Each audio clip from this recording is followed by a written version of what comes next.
সুপ্রিয় শিক্ষার্থী, আশা করি তোমরা ভালোই আছো। গত দিনের মতো আমরা ষষ্ঠ হতে চাকরির পরীক্ষার্থীদের জন্য বিষয় গণিত বিষয়ে আলোচনা করব। তো আমরা যে পরীক্ষা দেওয়ার সময় যে কোনো পরীক্ষা যখন দেই তখন মনে হয় যে আরেকটি কোশ্চেন বা আরেকটি সাইড কোনো এক দিক যেটি করলে আরও ভালো হইতো বা পরীক্ষাটা মনমতো হইতো। তো দেখা যায় 5 মার্ক বা 1 মার্কের জন্য আমরা অনেক সময় আমাদের যে গন্তব্যস্থল থাকে সেইখানে আমরা পৌঁছতে পারি না। তো আমরা যাতে যে কোনো পরীক্ষায় বা যে কোনো সময় ভালো কিছু করতে পারি, আমাদের জায়গায় বা আমরা অবস্থান করে নিতে পারি, এই জন্য একটি ব্যতিক্রমী ধর্মীয় অঙ্ক। তো সাধারণত এটি একটি মনে হয় যে সহজ, বাট জানা না থাকলে ওই মুহূর্তে এটি সমস্যা হয় আর কি। আচ্ছা, আমরা এখন কোশ্চেনটি দেখার চেষ্টা করব কথা না বাড়িয়ে।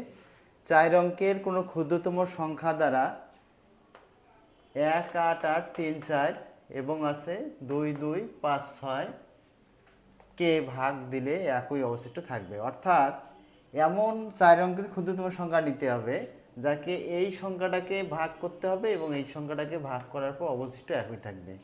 যে কোনো সংখ্যা দিয়ে ভাগ করি, ধরো যে 2 দিয়ে দিলাম, একেও 2 দিয়ে দিলাম, অবশিষ্ট এরও যা থাকবে এরও তাই থাকতে হবে, সেটা বলা আছে। তো এখন আমরা যেহেতু এখানে সংখ্যা দুটি আছে, এই সংখ্যা দুটি লিখলাম, লেখানোর পর আমরা 2 দ্বারা ভাগ দিলাম। কেন ভাগ দিলাম 2 দিয়ে? যে আমরা জানি কিন্তু যে এককের ঘরে জোড় সংখ্যা আছে। কি সংখ্যা আছে আমাদের? জোড় সংখ্যা। তাহলে জোড় সংখ্যা থাকার কারণে আমরা 2 দ্বারা ভাগ দিতে পাবো। তাহলে এখানে ভাগ দেই, 9 দুগুণ 18, 4 দুগুণ 8।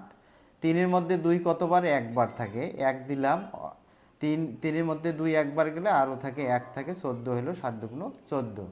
এরপর 2 একে 2, 2 একে 2, 2 একে 2। এরপরে 5-এর মধ্যে 2 কতবার? 2 বার। তাহলে কত থাকলো? অর্থাৎ 5-এর মধ্যে 2 বার মানে 2 দুগুণ 4 গেছে, অবশিষ্ট কত থাকলো? 1 1 10 6 16। অর্থাৎ বড় সংখ্যাকে আমরা ছোট ছোট আকারে ভাগ করতে পারবো এবং ভাগ করার পর যে অবশিষ্ট থাকবে, যেমন এখানে 5-এর মধ্যে 4 গেলে 1 থাকে, তাহলে 1 10 6 16 হবে। কত হবে? 1 10 6 16। তাহলে আমরা এখন এই ক্ষেত্রে কি করব? যে এই দুটা সংখ্যা পাইলাম। কি পাইছি? এই দুটি সংখ্যা পাইছি। আচ্ছা, এখন যেহেতু বলা আছে আমাদের যে অবশিষ্ট থাকবে, কি থাকবে? অবশিষ্ট। তাহলে আমরা তখন কি করব? এইটা আর এটাকে বিয়োগ করব। তাহলে এখানে কত? 4 ঘর। কত আছে? 4 ঘর আছে। আর এখানে কত আছে? 5 ঘর আছে। আচ্ছা, তাহলে আমাদের 9 দুগুণ 18, 4 দুগুণ 8, এইটা হইলো। এখন আমরা বিয়োগ করব। তো এখন আমাদের যেহেতু এটি পাইলাম, এখন আমরা বিয়োগ করব। এখন কি হবে আমাদের? 1 1 1 2 8 বিয়োগ 9 4 1 7। তাহলে এর বিয়োগফলটা কত হবে আমাদের? এর বিয়োগফল আসবে 17 11। আচ্ছা, আমরা যদি ক্যালকুলেটর বা এমনি মুখে হিসাব করি তাও হবে 17 11 আসবে। কত আসবে? 17 11। তাহলে আমরা যে এই দুটার বিয়োগফল পাইলাম 17 11, এই 17 11 দ্বারা এইটাকে এবং এই দুটি সংখ্যাকে ভাগ করলে অবশিষ্ট একই থাকবে। তাহলে লিখতে পারি, সুতরাং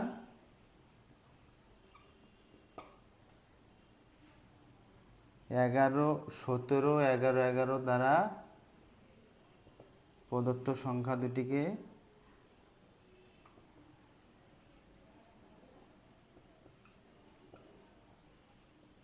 ভাগ করলে